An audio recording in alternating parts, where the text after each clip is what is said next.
Good morning. Good morning. It is now 9:01 a.m. here on the East Coast of the United States. My name, if you're unfamiliar, is Rex Jarrett.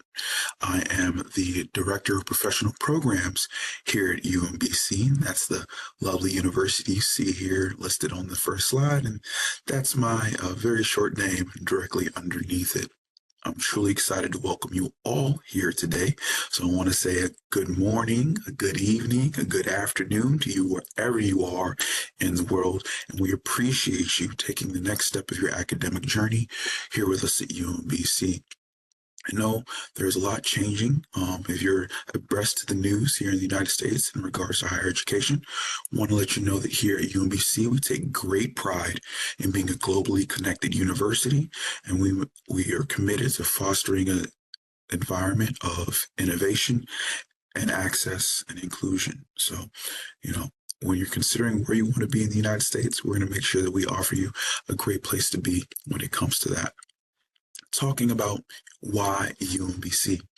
We're a mid-sized public research university. What that means is we're sized just right. UMBC is large enough that you're going to get that college experience being on campus here with us, but small enough that your classes are going to be an intimate experience where you're really going to get to connect with your professors and connect with your colleagues and make sure that you're really benefiting from the learning experience. We are ranked number 15, or 15th as most innovative schools by national universities. We have over 3,600 graduate students as of fall 2022, as we said. It's a large university, but not so large you're going to get lost in the mix. And of that 3,600, over 1,200 are international students from over 100 countries across the world. So when you come here, you're going to have an opportunity to learn from great faculty. You're going to have an opportunity to learn from amazing colleagues who are going to be from all over the world. So you're not only learning in the classroom, you're learning while you're here on campus. UMBC is an R1 research institution. It means that we are one of the highest ranked institutions in the entire country when it comes to the actual kind of research being done on college campuses. According to NSF, UMBC ranks among the country's top 100 public universities when it comes to federal research support, number 15 for NASA. We actually have an initiative with them where we're going to be partnering to go to the moon with some of our research in the next 2 to 3 years. So when you see UMBC going to the moon, you'll know, oh, we talked about that during my international recruitment event. Learning, the latest USA News has us as best graduate schools in regards to ranking, and includes our graduate programs among the best in the nation. And we're ranked number 12 in undergraduate teaching. And we mentioned that even though this is an international event, that those same folks teaching the undergraduate level are teaching at the graduate level. So they're bringing their expertise to all of their classrooms, and you're going to get to benefit from that. Now, you're here in an international information session, and I'm the Director of Professional Programs. So obviously, I've got to sell you on the professional programs and what that means. Now, there are master's degrees, or MSs, that you might be familiar with. The offerings that we have here are MPSs, Masters of Professional Programs. We call them that because our programs are designed to prepare our students for their specific fields. Our curriculums are developed and to provide technical and managerial skills that employers are looking for. So it's a Master's of Professional Studies because not only are you learning the necessary curriculum, you are learning the skills needed to be a professional in that industry. And all your courses are taught by industry experts. So not only are our faculty top-notch researchers, much of the adjunct faculty that will be teaching your classes literally get off work from their jobs in the field and then come to campus or log on to teach your classes, so that you're not only learning what is going to be relevant in your field, you're learning about what skills and tips of the trade they're using on a day-to-day basis in their actual work. And again, that's why it's called an MPS, a Master's of Professional Studies. We want to make sure that you are equipped for the workforce of tomorrow. And as we talked about previously, we have a small class size that provides a mix of in-person and online instruction, giving much of our adult learners the kind of best balance in regards to an in-classroom experience, while allowing you to still enjoy the work-life balance of school. We will not deny you.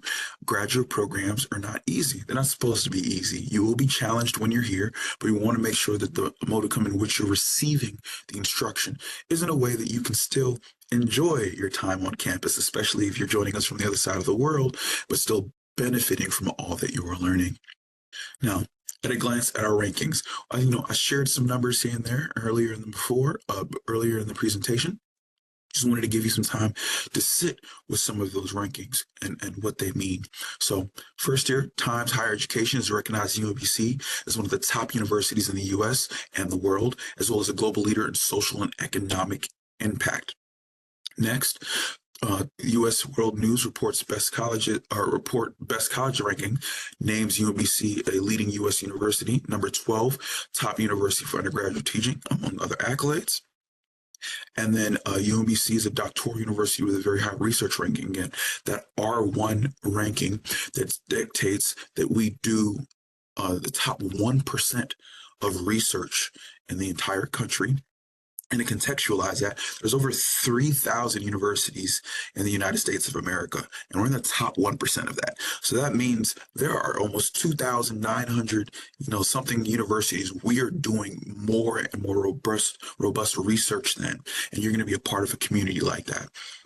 In the Princeton Review, Forbes, Fisk Guide to Colleges have all named UMBC a best value school. We know that college is an investment. Going to graduate school costs money, and it is an investment in yourself. Multiple third-party institutions have said if you're making that investment with UMBC, it's going to be a best value for you and your money. All right. Now, location. UMBC. This is the fault of the entire state of Maryland, and we apologize if you were confused by this. But in University of Maryland, in the state of Maryland, we have the University Systems of Maryland. So almost all of our universities start with University of Maryland, and then the remainder of the prefix dictates its location.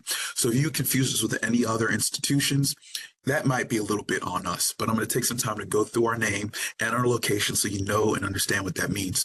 UMBC stands for the University of Maryland, Baltimore County.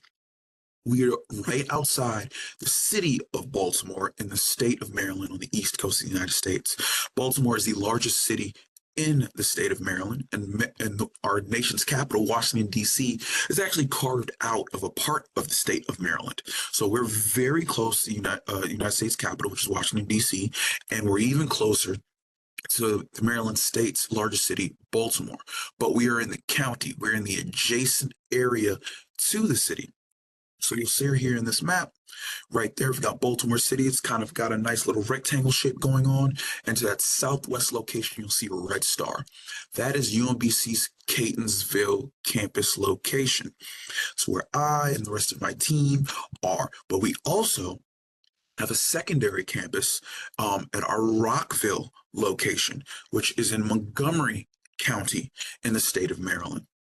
And it's about 45 minutes away.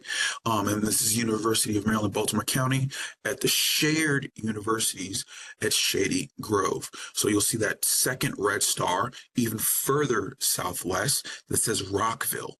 That location is much closer to Washington, D.C.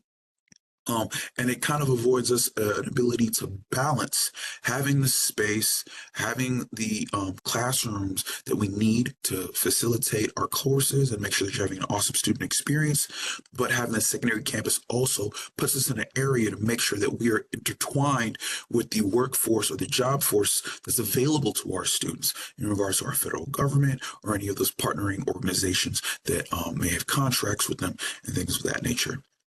UMBC's professional programs at our Catonsville campus, we have over 10 professional master's programs and over 20 certificate options. And good news, you can choose a master's program and still couple that with a certificate. So I won't berate you by reading all of these to you. I know that you all are pursuing higher education, especially at the master's degree level, so I'm confident in your reading skills, but you'll see many of the options that we do have here. Some of our more popular offerings, data science, cybersecurity, especially for our international students, are listed there as well. And those are opportunities for you to pursue maybe one of those more popular programs, but also couple that with some of our programs that are, budding and expanding as they figure out where they're going to be or how our students are going to couple that knowledge with maybe some of their technical or engineering or STEM oriented knowledge. So we have college teaching and learning, community leadership, entrepreneurship, innovation and leadership, project management. So you want to definitely, when you get to campus, make sure you take some time to speak to our student success team. They can help you figure out not only what you want to do in regards to maybe a master's program, but maybe how you can couple that with a certificate that can expand your knowledge a bit further in a direction that you're looking to go. I know you all are probably tired of listening to me talk, so I'm going to introduce my colleague, Sarah Wong. She's the International Student Support Manager, and she'll be taking it from here. Thank you so much, Rex. I am so excited to be here with you all today. Like Rex said, my name is Sarah Wong. I'm the International Student Support Manager, and I have a really fun role. I get to work between our ISSS team here at UMBC, which is the International Student and Scholar Support Services. And then I also work with our international recruitment team. So I have a lot of information about the different resources and services available here at UMBC, and I'm really excited to share those with you today. So here's me. It is very nice to meet you. We're very grateful that you've chosen to join us to learn more about UMBC and what we have to offer here. A little bit later in the session today, you will meet a couple of our international students who are currently studying here at UMBC. They're going to be available to answer any questions that you have about really what it's like. What is it like to be a student here on campus? If you have any questions, you're welcome to put those in the chat. If you have questions about specific programs, I'm going to ask you to just wait on those, just hold those, maybe make a note. And then when you go to the breakout sessions with the graduate program directors, that will really be the best place to ask those questions about specific programs, because it's true that each program really does have its own requirements, its own way that it functions, because we know that each area of study is a little bit unique. If you have questions about the application process or student life, we will be able to answer those for you during the Q&A section.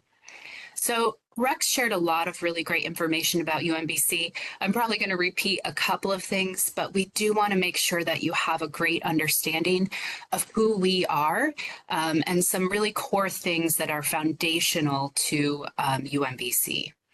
So UMBC is a mid-sized public research institution. We hear from a lot of students that this is a great fit because we're large enough to have a lot of things to offer, but we're small enough that we still are able to give you individualized attention. We did a couple years ago receive the Carnegie R1 classification, and that really is just an identification of the amount of research that we do here at UMBC. And I hear specifically from international students that maybe they don't come to UMBC to do research, but they end up getting involved in research anyway and find it to be such a meaningful experience and a great thing to have on their CV. It might even help to direct you into a more specific pathway than you were originally able to identify.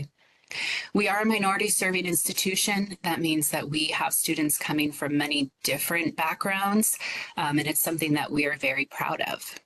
Some fall enrollment numbers are here as well. I go ahead and mention the undergraduate numbers as well as the graduate, just so that you can kind of get a feel for what it's like here on campus. We do have a lot of students around. It's a very vibrant environment, and there is a lot happening here on campus. Here's a little bit of a wider view of the map of where we're located. We're very close to Baltimore, so you can take the UMBC transit or the local buses into Baltimore.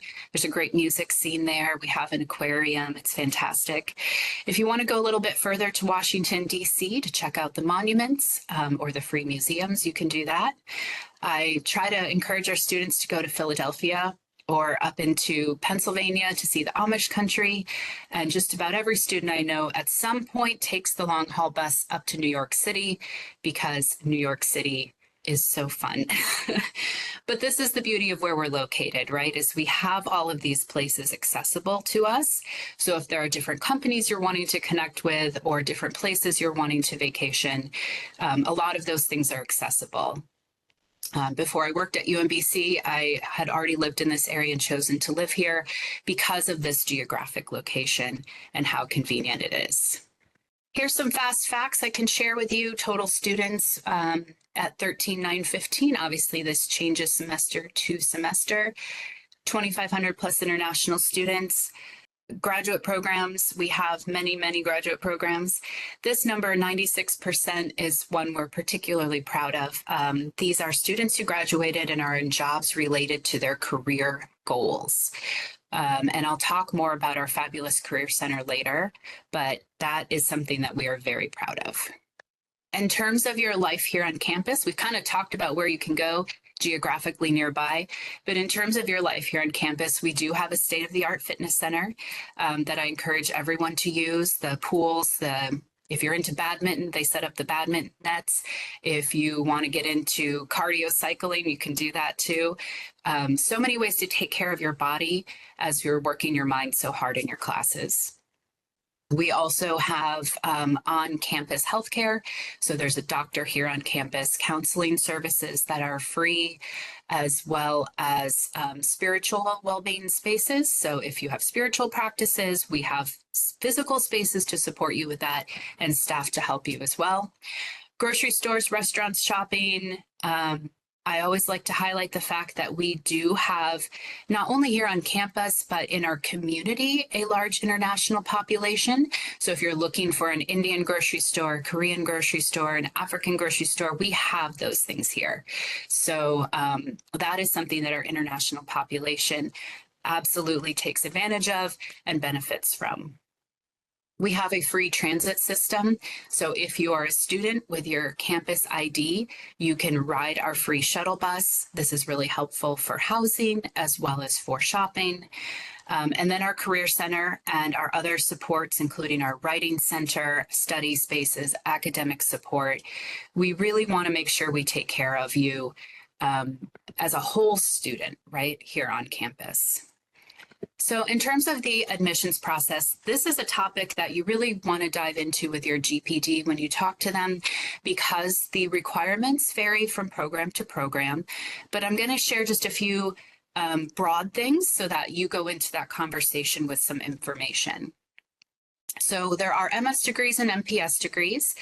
Rex shared about this. The Master of Professional Studies is really like for those looking for an in-depth knowledge on the subject matter. We have a lot of industry experts that come and participate in your education. So you're hearing from people and learning from people who are in the field. And we think that that is really valuable for you and helps to build your content knowledge in a meaningful way. The Masters of Science degrees, the MS degrees, will potentially have a more academic focus. And so you will also have full professors who are working with you as well as industry experts. In terms of admissions requirements, here's some of the categories you need to be thinking about. Your GPA, of course, that always comes up. In some of our more competitive programs, they might have a higher GPA requirement, so it's an important thing to note. English language requirement is needed for all programs, but we do accept test results from many different platforms, and you see some of them listed here, whether it's the IELTS, the Duolingo, SAT writing, English composition at a U.S. institution. Letters of recommendation also might vary by program, but it's important to make sure that they are received on time and that it includes the recommender's contact information. And then just in terms of like your goal statement, there's some tips here for you to remember. Just make sure everything is truthful and honest and sincere and relates to you and your particular situation. You know, who are you? What are your goals? If there are more than 2 D's or F's in your transcript, explain this to us. We want to know more about who you are and what your goals are, just to make sure UMBC is a good fit, help us to understand you better. Do some research on UMBC before you apply. You know, indicate that you understand who we are, what we have to offer, and how you think you fit in. Really pay attention to deadlines. This is really important, and make sure everything gets submitted on time. I would even recommend that you do it early, because if you do it early, you have time to update additional documents if needed, or provide additional context if requested. Make sure you're checking the email that you provide us with, as well as your UMBC email once you have that. Sometimes students will set up a separate email account and forget to check it all the time. So whatever email you provide us with, it needs to be something you check regularly so that when we reach out to you, we can get in touch. So we've talked about, you know, where you can go, a little overview of what UMBC has to offer, but I want to provide a few more specific details. So I work closely with the Office of International Student Scholars, OISS. Sometimes you'll see ISSS. This office is dedicated to supporting all of UMBC's international students and scholars. We do your initial I-20 issuance. We do an international student orientation, one-on-one advising, some social activities. So our international students are currently planning a trip to see the cherry blossoms in Washington, D.C. next month, which is a really fun experience. If you secure a job while you're here in the US, we'll help you with your social security number application. And then if you secure a CPT or OPT opportunity, we provide advising on that, and then also all of the necessary immigration support. If you do receive admission, the one thing I want to highlight here is please request your I-20 as soon as possible. We know as international students, you have a few more steps you have to take than our domestic students. And so we just recommend doing everything as early as possible, just in case a delay happens. You have plenty of time to get everything done that you need to. In terms of your social life here on campus, we do have 230 plus student organizations. So if you're into Rubik's Cube, if you're into badminton, if you're into theater, astronomy, whatever it is, we have a club for you. And if there isn't a club for your interest, you can start one.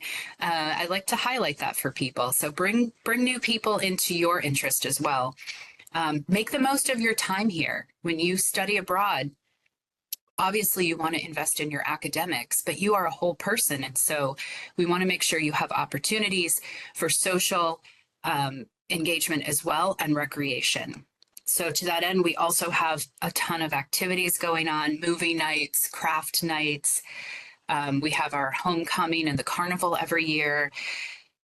On campus, our music and theater departments do performances that are typically free for students, as well as the UMBC Retrievers athletic games.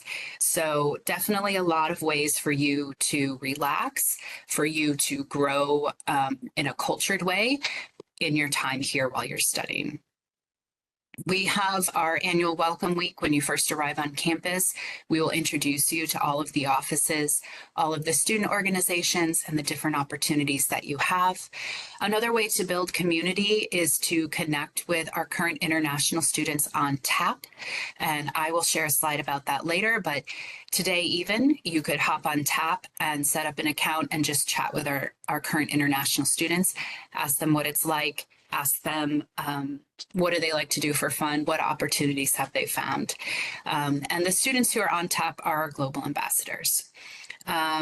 So in terms of civic and political leadership opportunities, we do have some different offices that facilitate those opportunities. There is a graduate student association that you can be a part of if you're here to advocate for graduate students.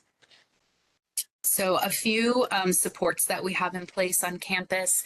We do have our GSA, which is our Graduate Student Association. They do social activities so you can connect with other graduate students. They also do workshops and trainings. They have writing support. So if you're doing research and you want someone to help look over your writing with you, they have some people to do that. The Graduate Student Postdoc Development, or GSPD, is the hub for professional development resources for grad students. I keep an eye on their calendar, and they are constantly running events to help graduate students develop their professional skills, their teaching skills.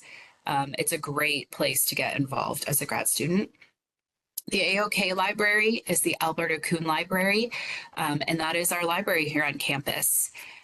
People like to say, as long as you spend enough time in the library, you will be A-OK, which I think is great.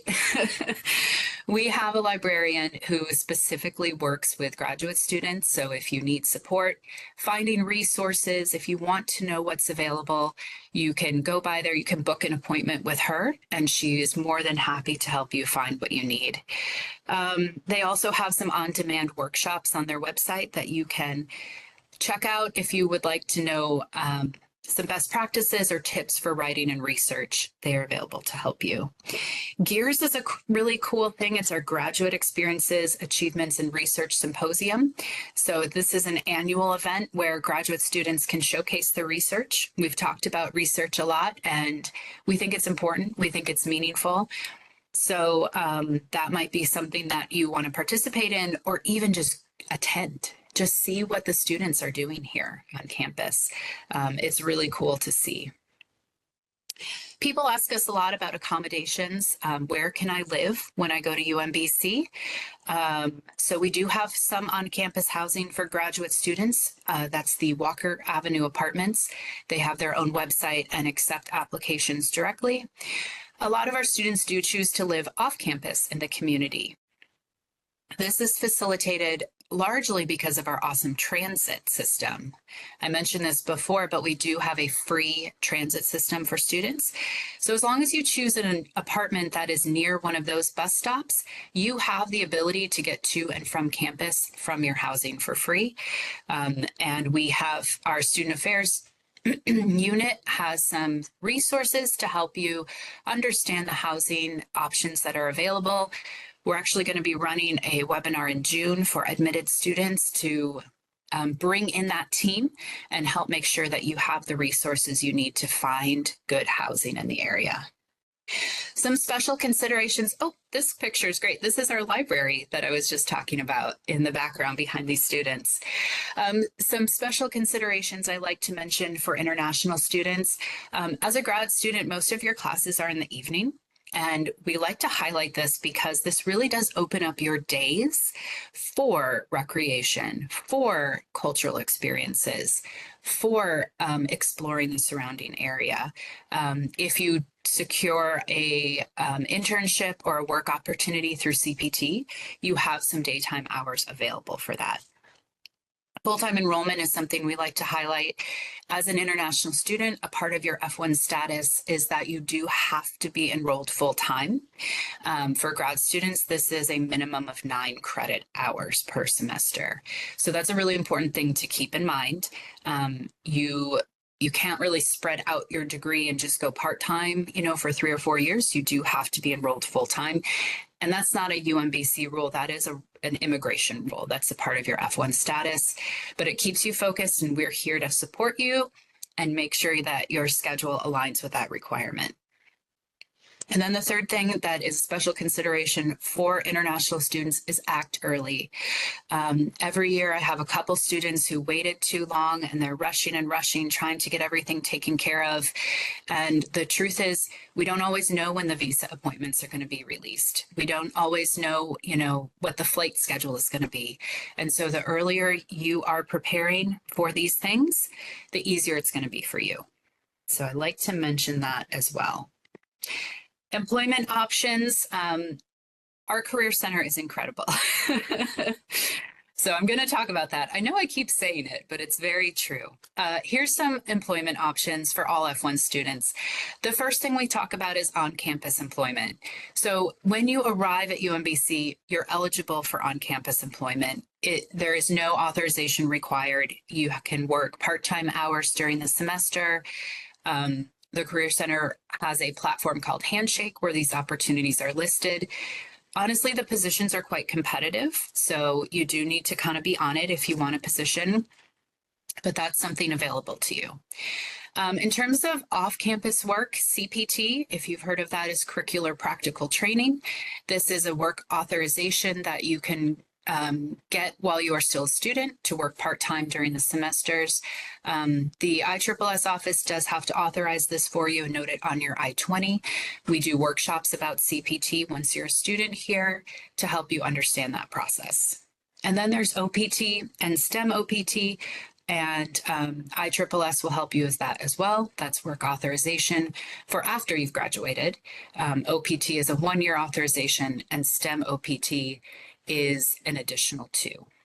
So here's some information about on-campus employment, some of those details that I mentioned, and this slide deck will be available to you after the presentation to review this information if you would like to. Oh, this is really good. Another on-campus work is a graduate assistantship. A lot of students will look for this as a way to help fund their studies. Graduate assistantships are not available in every department, but they are available in some. So if this is something you're interested in, you would need to speak to your department about what opportunities might be coming up. A graduate assistantship can be a teaching assistant, research assistant, some of these other options. The details of what the contract includes varies by department, varies by opportunity. So again, if you're interested, you'll need to speak with your department. Some of the details about CPT that I mentioned here, during the semester, you can be authorized for up to 20 hours per week, but during summer and winter break, it can be increased to 40 hours per week. This does have to be authorized. So if you're looking for a CPT opportunity, you will need to make sure you're working with the ISSS office on that. OPT, again, is after graduation.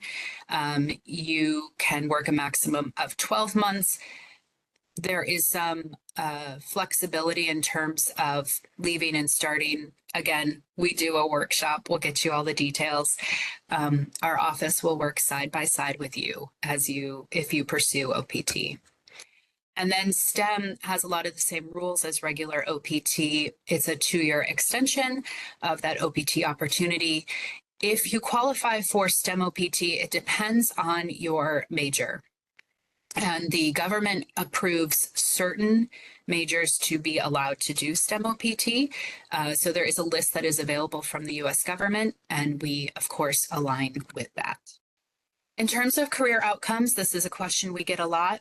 96% are employed F1 graduates are in positions directly related to their career goals. 91% were employed or pursuing further education within 6 months of graduation. One student we had recently graduated with her master's degree and decided, I want to do a PhD. So she's actually still here on campus now pursuing her PhD, but she would be in that 91%, and maybe that will be you. I have a list of probably close to 100 employers for where our students go. I just pulled a few names here to fit on this slide. But as you can see, our students go to many different employers, work in many different fields. The cost of attending UMBC is 25% lower than other public institutions in the area. We think that with what we offer, for the price, it is a very good value, a very good return on your investment. Here are our Career Center folks. I do want to highlight this team. They are extremely active. They are so wonderful. Our students who come here benefit a lot from our Career Center team. We know when you come here to study abroad, you are looking to learn. You are looking for a rigorous education. You're looking to leave with that degree. and that is for something, right? That you then want to pursue the next phase in your life. And so we want to make sure we help facilitate that. Our Career Center does career and internship coaching. They do industry panels. Here's a picture from one of their career fair that they run. They bring employers here to talk to students. They do a career and internship fair. They work particularly with graduate students to help make sure you are prepared. They will review your resume with you if you would like to. And they also do an International Student Career Conference every year. That's coming up next month. We're running that for our current students. Resume critique, cover letter review. They can do practice interviews with you. And then they also oversee our Handshake platform, which is where you can look for on-campus job opportunities. And then also employers from all over the world are posting job opportunities there for post-graduation. So if you want to learn more about UMBC, you can connect with our current students, our global ambassadors. I have the URL here, globalstudent.umbc.edu. You can chat with them for information about student life here on campus. And then if you want to connect with UMBC, we have our LinkedIn, we have Instagram, and some opportunities on YouTube. But for professional programs, you can explore information about the specific programs, something to follow up on after you talk to the GPDs here at professionalprograms.umbc.edu. We have 2 current UMBC students who have joined the call, and I want to give them both a chance to introduce themselves. Miracle, I'll let you go first if you don't mind to just introduce yourself, maybe where you're from and what you're studying here at UMBC, and anything else about yourself that you would like to share. Hello, everyone. Hi. Good morning. Can you hear me? Yes. Oh, perfect. Yes. So my name is Miracle, Nigerian. Very proud Nigerian. I'm a student at UMBC. I'm studying doing the Masters in Systems Engineering program. I'm in my 3rd semester, and so I have one more semester to go after this. I started last year in the spring. I'm also a UMBC Global Ambassador. And I'm really excited to be here and happy to, welcome more people to join the UMBC family. If there's anything I would say before I pass over the mic, it will be that UMBC is probably one of the best decisions you make. It's a very welcoming environment, and it's a place where you can feel safe and go after advancing your career and just increasing the quality of your life overall. But if you have any specific questions, please ask and I'm happy to answer. Thank you. Thank you so much. And Bonnie, do you want to introduce yourself, maybe where you're from, what you're studying, and anything else you'd like to share? Yeah, sure. I'm audible. That's perfect. So, hi everyone. My name is Bani, and I am an Indian. I'm currently pursuing my master's in cybersecurity. It's my 2nd semester here, and I'm also a global ambassador as Miracle. And all I can say is, I have completed 1 semester here. I came here in fall, and it has been a great journey so far. UMBC has given me great opportunities, and I've met so many professors who have helped me in a lot of career-related domains, and I've made so many friends here, which is great. And this whole community is really loving. I will tell you, it's really loving and it's inviting. And if anybody has any questions, I would love to answer them. Thank you so much. I do see a question about employment percentage after completing a data science degree. I do not have program-specific employment data. I can reach out to our Career Center team, but I am not sure how fine their data is, but I can definitely ask for you and see what we can find out. So at UMBC, we have something kind of unique that I don't think a lot of universities have. We have a person who works 50% in the Career Center and 50% of their time in ISSS. And so they are a career counselor specifically for international students. That's Farhan Nadeem, and he is wonderful. He works a lot with students trying to find CPT opportunities, internships. And so he might have some more information about cybersecurity or data science specific outcomes, but I don't have that on hand. I'm sorry. I hear anecdotally from students. Yeah, Sarah, what I would share is that Sarah shared a figure earlier on that 90%, over 90% of F1 visa students find employment or continue their studies after graduation. What I would take from that data is that data science is is one of our largest programs. So that means the vast majority of that 90% are those data science students. Bonnie or Miracle, I'm wondering if either of you have had any interactions with the Career Center and what that has been like for you. If you have any information you could share about working with our Career Center or any of the like workshops or fairs or anything that they've done. Yeah, so I think what I would say is that the Career Center really does a good job in organizing career fairs. I know that in the past 1 year since I've been at UMBC, I've been at least 4 fairs, right? And some of these fairs, you have recruiters come, um, you get interviews from them. I know some people that have gotten internships off some of those fairs. So I know that yeah, but there's also the part where you also have to, and then the Career Center also, they have like resources to help you. Like they have free resume review sessions to help make sure, help you review your CV and your resume, make sure, and then, review your cover letter just to increase your employability. So I know that those resources are there. I have used them myself, so I'd recommend them. Yeah, and I mean, I don't have the data as to how many of those fairs end in recruitment, but I know a couple people have gotten offers from those fairs. So I think that's all I would add. Yeah. Yeah, and they really do. The Career Center really focuses on making sure you have the tools to facilitate your job search. Because at the end of the day, it's you, the individual, who is looking for the job, right? So you have to put in the work to apply, to look for opportunities, but they have all these resources available to make sure you're prepared for that. Yeah, so that's great. I saw a job about RA or TA opportunities, and thank you, Stephanie, for posting that video about work outcomes. RA and TA opportunities, I don't know specifically for cybersecurity. That would have been a great question in your breakout session. It can change year to year, even how many opportunities are available.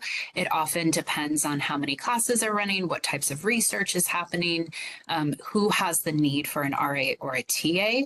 So you would want to email specifically your program to inquire about what kind of opportunities they have currently and maybe what they're planning for the future.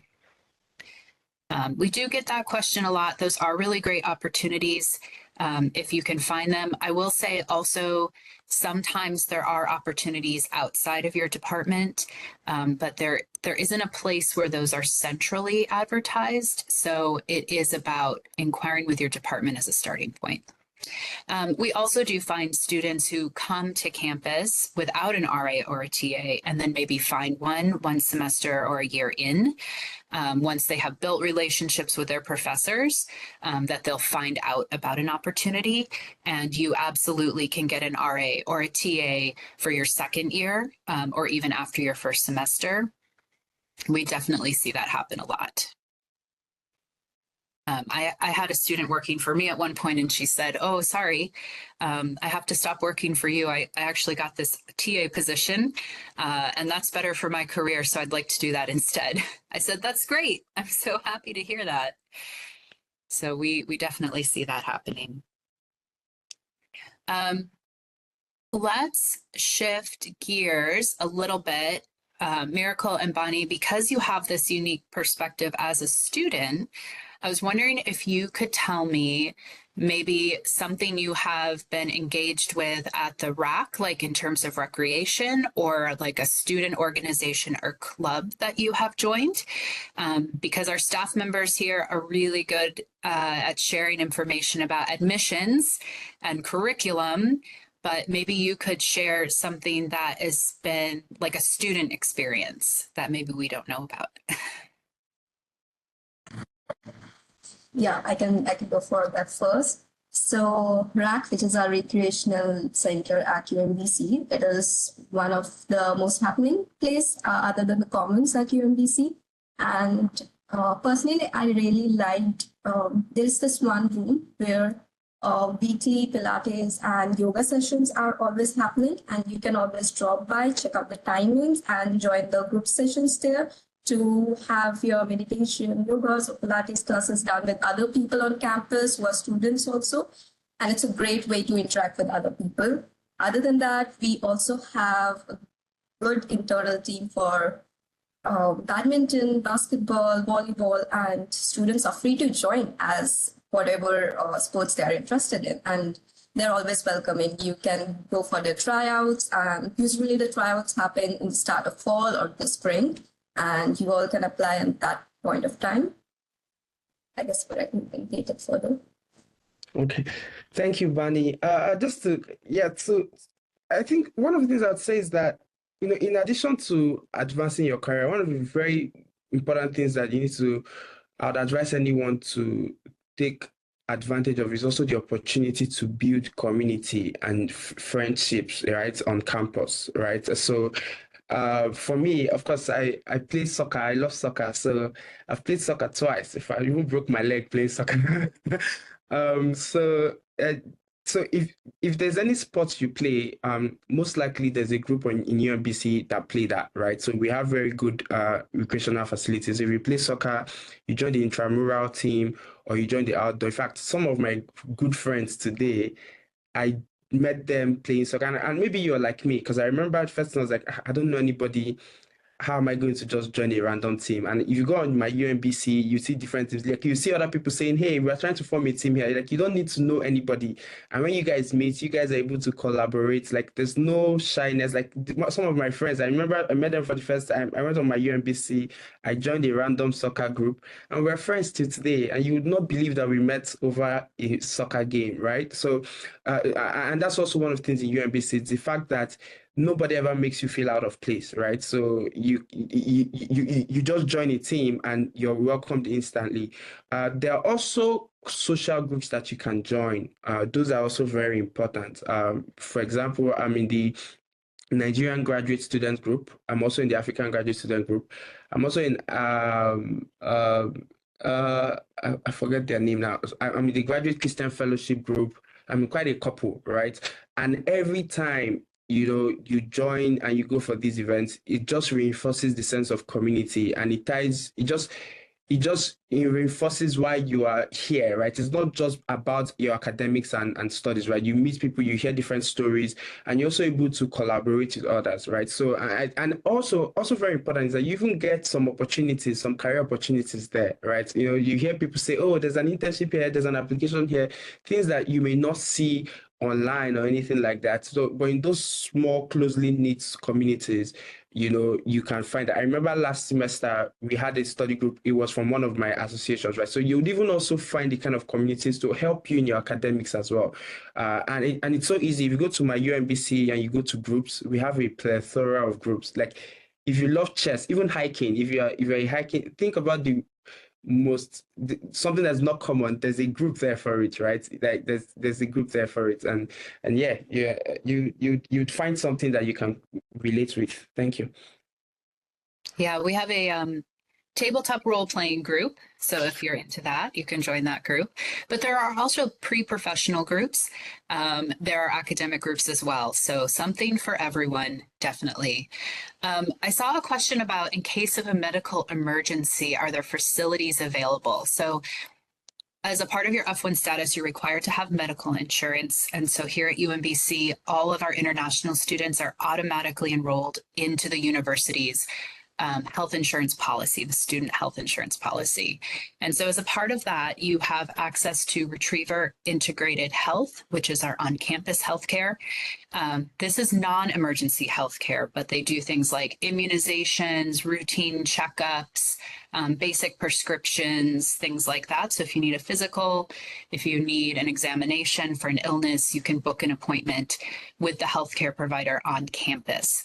They also provide free counseling services. So if you're having some trouble adjusting to the culture, trouble with your family, and you just want to get some counseling services, that's offered for free as a part of UMBC's services for students. If you have a medical emergency, then you can go to a local hospital or urgent care center that is in network with your student health policy.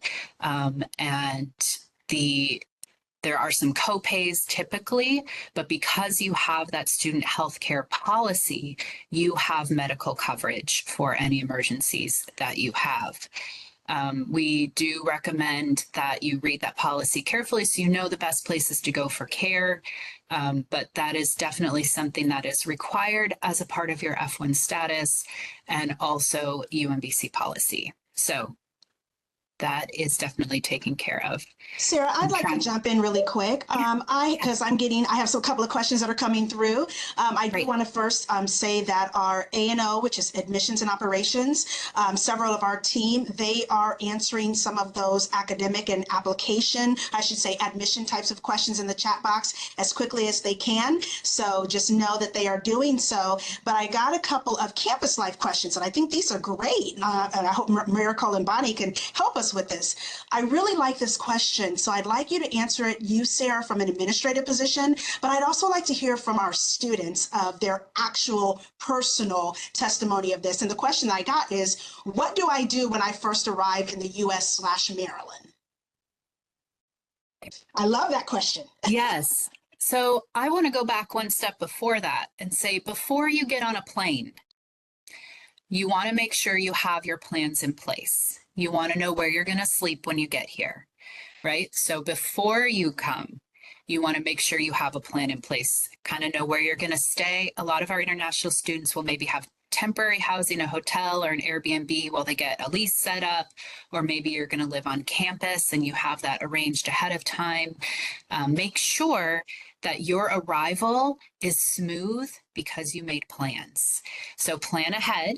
And then when you arrive, we do a pre-departure orientation before you get on the plane, so you know what to expect with Customs and Border Protection. Make sure that you know which documents to have.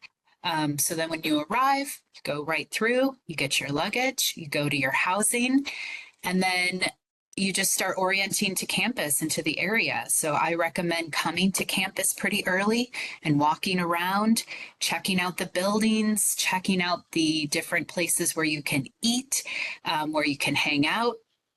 We do an international student orientation in 2 sessions. So we'll bring you on campus and feed you.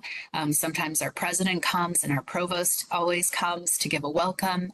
And we make sure you understand things about campus and what to do. Like I said, we have tons of international grocery stores and different places for shopping. You might need to get some furniture from IKEA. You might need to get some groceries set up, go to Walmart to buy some dishes. I see Bonnie smiling. She's like, yes, you will. And yeah, just get yourself set up. You are allowed to enter the country up to 30 days before classes start, and I recommend coming at least a week or 2 before classes start because you want to get over jet lag. You want to make sure your mind is ready to learn on day 1 of classes and that you've had time to get your housing arranged. So that's what I recommend. Bonnie, I'll let you go next. What would you say to do first when you arrive?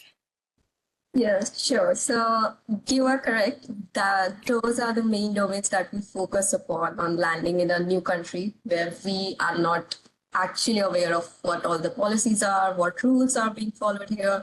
And it's a very new experience. You are all here alone after leaving a family so far away. So it's a bit of scary experience, but I will say if you guys do plan ahead, as Sarah said, about your accommodation or where you've been living, is it a temping one or is it one with the lease? A lot of things get sorted out because when you land here, you do get a place to stay at your first night. And it's other than that, you can explore the campus. The campus is really big and you will need time to explore before classes start. that is one thing that you should know about, because there's so many facilities and so many things that UMBC offer to you other than the academics. You can explore the rack, you can explore the commons, which is an interactive place at our university where students meet and eat, and you can explore the games room. Other than this, I would say as an international student personally, it was a bit of a headache to go through all the process of leasing, of setting up a bank account. Yeah, a bank account would be something that you guys should focus upon when you arrive here, because you guys will be spending money to buy your stuff at home and your food and everything. And you need to get interactive with the banking system here. So, which is a fairly very easy process. ISSS helps through that also, if you guys need any help with that. And I guess make friends, I will say. If you are in contact with any of your seniors or any friends, they will always give you a personal tour of the campus or nearby places where you can buy food and lodging items. I guess that's whatever. Thank you, Bunny. I think that this is probably not official. One of the things that I have seen worked for students that settled in well is that they try to contact someone before coming. So if you go on my UMBC, like I remember one time I was on my UMBC, you'd see some students say, "Oh, I'm an incoming student. I just got admitted. I'll be coming in this. Where's the best place to stay on campus?" Even as a global ambassador, you have people. I saw someone 2 weeks ago in school, and was like, "Oh, I remember you from being a global ambassador. I sent you messages asking you what's the best area of town to stay in." So, and I know it's like, "Oh, go on my UMBC. There are resources there to help you," and then just look at the map. We're in Kintonsville, and I remember all of those things. So I know that what helps with a lot of students is that they're able to they reach out to someone and then they ask questions, either to an individual or to a group on one of the groups, cultural groups on my UMBC, and then they get people give them first-hand experience. The other thing I would say is don't miss the orientation. The orientation that ISSS does for new incoming students, it's always super helpful, right? Like most, even banks, sometimes you get information about banks, you get information about how to receive money. There's so much information during that session, and then you meet friends. And why it's also important is that you're in a room with people that are going through the same motions like you, people that probably only have temporary accommodations. Maybe you're looking for a roommate, you can find someone there. You are looking for someone that's also very worried about the code, does not know where to buy things from. Like you have people that are going through the same motions, the same time frame as you. So it's always it's easier to align and just feel comfortable when you're in a room with people that are like you and going through that experience. So don't miss your orientation. And also the last thing I'll say is please ask questions. Ask questions. I'm Nigerian, and we know how to ask questions. So like I remember my first day on campus, I probably asked, "Excuse me, please, I'm looking for Sherham Hall. Please, where is RAC? Please," I was literally asked, even when people say, "Go use the map," I'm like, I don't understand this map. Like, it's all like, how do I know where I am? Please, can you come and show me? And not once did anybody look at me and say, "You're disturbing me," right? So please ask questions. It's better to ask questions than to fall into the wrong hands, because I know there's a temptation to go online and say, "Oh, you don't fall victim to scams." There are also scammers that will come and tell you, "Oh, we have student accommodation." And because you don't want to ask questions, because you think you're disturbing someone, you'd go end up making a mistake, right? And so it's always better to ask questions. Nobody will tell you a no. Like I always say, everybody in UMBC is welcoming. It looks like UMBC staff, they have a key KPI that is make students happy. I don't know. So please ask questions. No, but it's better to ask questions, because as a new student, you don't want to fall into the wrong. You don't even want to make a mistake or open the wrong kind of account or go and stay in a place where the accommodation, it's not conducive for you. There are no bus routes around there.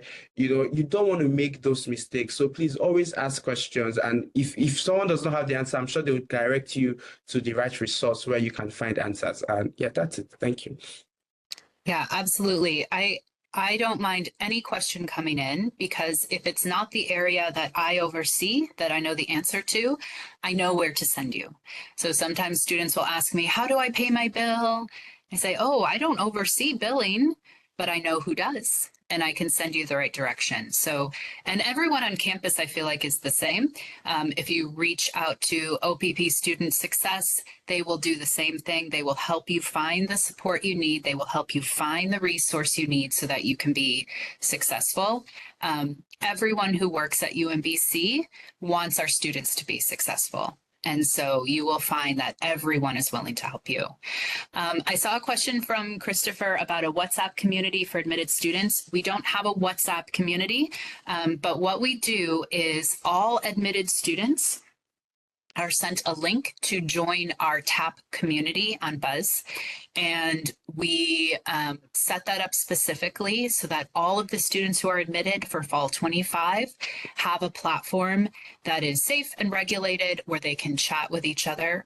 Our global ambassadors are in there as well, so they can jump in with some of this housing advice or information about what kind of food is on campus, what kind of clubs are good to join, some tips about that as well. So once you're admitted, you will receive information and instructions for joining that Buzz community so you can connect with other students. I don't have any ambassadors in GIS. What I would do if you want to connect with an existing student is reach out to that department. And I'm sure some departments will have student ambassadors, some won't, but they might be able to put you in touch. I can also ask the ambassadors if they have a friend who's in GIS that might be willing to chat. We can sometimes find someone for you. But it's possible the department can answer your questions as well. Let me see. I will add to that. If you want to reach out to us on the GIS, we can connect you with the GPD who may have a student who can get you a current student in the GIS program. So that GIS email is just gis@umbc.edu. Thank you for that. Hi, so I'm Kim Edmonds. I'm the Assistant Director over in OPP for Student Success. And I have a question for the two ambassadors. I wondered if you could speak to the students about what it's like living off campus and how the transportation works for you. What are the options? Is it easy, getting acclimated to that? Yeah, sure. So living off campus, it's been a semester for me. So I would say the transit app, which is provided by UMBC. So UMBC has a whole map network of transportation that it provides. No matter if you're living in Catonsville or you're living in Hillshope or Arbitrus, they have the transportation going there. And usually we get in touch with the transportation about the timings and when the bus is arriving through an application, which is the transit app. You can download it when you land here, and you can just put in the basic information, which will be your location, your name, and some basic things, and you're set to go. And on that application, you can find where you are, and if you want to travel to the university, the nearest bus stop which is available for you, and the buses which will be complying by the schedule. For instance, I live on the Paradise Route, and the buses here, they come at an interval of 20 minutes. So the buses are available and they are very easy to follow. You just get in, and at the next stop, you are at UMBC campus. Other than that, some of the places which are closer to the university, you can also walk, because leaving the snow right now, it is a great place to walk. It is a lot greener. The whole Maryland is full of greenery, and it is a lovely walk if you can do that also. I guess, yeah, the transit app helps a lot. Yes.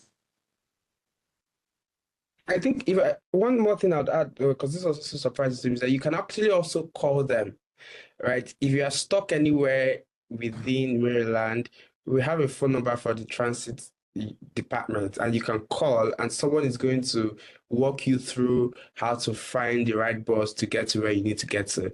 I've called them by 10 p.m. before, and someone picked and told me, oh, okay, there's no bus running, but here's what you could do. Here are the options for you. So that would also help, especially because if you don't know how to use the app and it's a little overwhelming, and maybe you just want to talk to someone. Yeah, so And it's all on the UMBC website. If you go to UMBC Transit, you'll see the phone number and you can always call when you're here. Yeah, I'm going to put the website in the chat if you want to take a look at the different schedules that exist. It does go into the evening a bit. It varies depending on the route and also the time of year. So during breaks, the schedule might be a little different. It might run a slightly less often, but it's still running. So you just have to pay attention to the schedule and the different breaks. I sometimes take the transit bus if I need to, because there's a stop right near my house. So it really does go all over Catonsville. It goes into Baltimore City. So if you're living in Catonsville near campus and you want to go into the city to do something fun, you can take the shuttle bus to go into the city. I believe it goes down to Arundel Mills Mall. It goes all over the place. So the transit system is really, really beneficial for a lot of our students. Let's talk about I-20s and visa appointments for just a second, because that is going to be one of the early steps for international students. I recommend requesting your I-20 as soon as possible. We have already started issuing I-20s for fall 2025 so that students can be ready to schedule their visa appointment. You do need to get that I-20 first so you have your CVIS number to book your visa appointment. And visa appointments really vary by country. In some countries, we know it's like a 6-month wait to get a visa appointment. And in other countries, you can get one in 2 weeks. Some countries will release appointments consistently. Every week they release some appointments. And others will do these bulk releases of appointments where there's no appointments and then just like a ton of appointments available. So I really do recommend once you're admitted, you go ahead and request your I-20 so that you're prepared. And I was wondering if Bonnie or Miracle could maybe share a little bit about their experience requesting their I-20 and booking a visa appointment, just to help people maybe have a good idea of what that timeline looks like.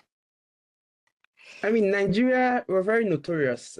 From Nigeria, we're very notorious for our long visa dates. I know that there are a couple things that I used. So one is when you receive your I-20 and you're getting close to, the start of classes and you don't have a date, the embassy has an emergency option, right? Where you upload your I-20. Sometimes I'm sure you can even talk to ISSS and they can give you a supporting letter to join that. I don't know if Sarah, I just put you on the spot, so I don't know if you guys can provide that. But do you guys provide like supporting letter? If needed, we can provide a support letter for an emergency appointment. I will say it's up to the consulate if they accept that or not. Each embassy or consulate really controls its own scheduling procedures. But we are always on your side. So whatever you need from us, we're happy to try and provide for you. Yes. So if you get that, apply for, of course, it's not always guaranteed that an emergency slot will be opened up for you. But I mean, I'm speaking from Nigeria now, but this is what I've seen happen. And I hear that they are beginning to prioritize students with start dates that are, as your start date gets closer, they prioritize students. So, but of course, it's not always, sacrosanct. So that's that. The other thing is that, you also want to know, and this is also something, when you eventually now get a date, you want to make sure you know everything about your program. And please don't lie. Don't lie, please. Please. If you have said that your source of funding, which you sent to UMBC, is ABC, don't go to the visa interview with XYZ, please, right? So please, just make sure that you're consistent in, what's in your I-20. If you said, if the program on your I-20, when you want to arrive, when your classes are starting, your source of funding, just stay consistent with those things. Because I've heard people go for interviews and their source of funding is this, and they go and they bring in something else, right? So those things don't help your case, right? So I think that's all I would say. Yeah, thank you. Yeah, so in India, back in India, when I was doing my visa interview and I-20 timelines. So as soon as I got the offer letter, I directly applied for my I-20. I didn't wait. I provided my initial documents that were requested by the ISSS, and if I'm pretty sure, it took a bit of like 5 to 7 business days for my I-20 to arrive, and it was similarly uploaded on the ISSS portal only. And after I got my I-20, do book your visa appointment after you get the I-20 as soon as possible. Because, for instance, in India, I do remember they release the visa slots in bulk. You would be able to get a lot of places where you can go for your interview, be it the metropolitan cities like New Delhi, Mumbai, Pune, or Hyderabad, or you can even go to Kolkata for that. And as soon as you before your visa interview, do get all your documents ready, have them organized in a file like a system, do know where each document is, because the visa interview happens in like 1 to 2 minutes. You just get that much of point of time in India. And you need to be quick, and you need, as Marika said, don't fly on your visa interviews. Whatever there is as how you were requested at UMBC, whatever you wrote in your SOPs or the financial fundings that you provided to UMBC, stick to them and answer honestly. I will say it's not a scary, it is a scary process, but it's not something that is impossible. You can do it. It's very easy if you have everything organized. Yeah, and we'll do a visa prep webinar for all of our admitted students. We'll actually do multiple. So you're welcome to join one or as many of those sessions as you'd like to help you prepare for that visa interview. Bonnie alluded to something that I think is really important, and I want to note, you are able to do your visa interview at any US consulate or embassy. So if the one closest to you has a very long wait, but you can travel further or even to another country, like you have the ability to do that, you can travel and interview, you can book an appointment at any visa consulate or embassy. So it is quite rare, but every now and then we hear about a student who said, oh, I had a visa to this other country where the wait time was lower, so I went there and did my interview. You can do that, that's up to you. But make sure you have your documents in order. Make sure everything makes sense and aligns with your plans and your goals, because that's what the consular officer is going to be looking for, to make sure you understand what is allowable in the F1 visa and that your plans align with that. And if you think of something later, you can chat with Miracle or Bonnie or any of our global ambassadors on the ambassador platform. And I shared that link, I'll share it again. And then you can also reach out to OPP, you can reach out to your departments. We definitely want to answer all of your questions. So if you think of something later, please do. I'm studying the last semester of my bachelor in software engineering, but it's the 8th year I'm working as a software engineer and work remotely with various countries during this 8th year. So obviously my industry background is stronger than my academic background. I have extensive experience in leading the teams, architect the software, and etc. How is the admission committee attitude regarding the candidates who has a stronger background in industry rather than academic background? Although I can meet all of the admission requirements in perspective of academic, but as I mentioned, my industry background is stronger, and I would like to extend my knowledge by participating in your university and studying fundamentals under supervision of your masters and professors. Thank you so much. Okay, I'll go ahead and address it. My name's Renee Eisenhuth. I'm one of the assistant directors with professional programs that works with admissions. And I will say all our programs really do a comprehensive evaluation of all our application materials. So they're not just looking at your GPA. They're not just looking at your English proficiency. They will look at your resume with your work experience. They are going to look at your essays. So they look at you as a complete student and not just one thing. So, if when you are applying, I would definitely say make sure you highlight your experience if you have a lot of that, to address that to the committee of how it would fit with the program and what you're looking to gain with it. So it is a comprehensive evaluation, and they're not just going to kind of look at one thing and make the decision. And I saw a question about funding. We'll take this, I guess, as our last question. So at UMBC, we don't have like scholarships for graduate students. You can look for a TA or GA position. A lot of our students do look for on-campus work.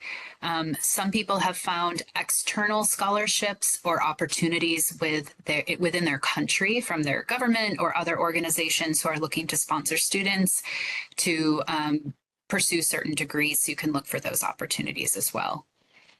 Don't see anything else. I'm sure you all will think of something, so please reach out to us if you do. And to wrap up, I do want to invite Rex to join us back on the call. Again, as we wrap up today's session, I want to say thank you to our Assistant Director, Stephanie Allen, for putting together this amazing event. I want to say thank you to Sarah Wong for providing you all with all that fantastic information. And I want to give a special shout out to our student panelists, Bonnie and Miracle. Your insights here were incalculably valuable.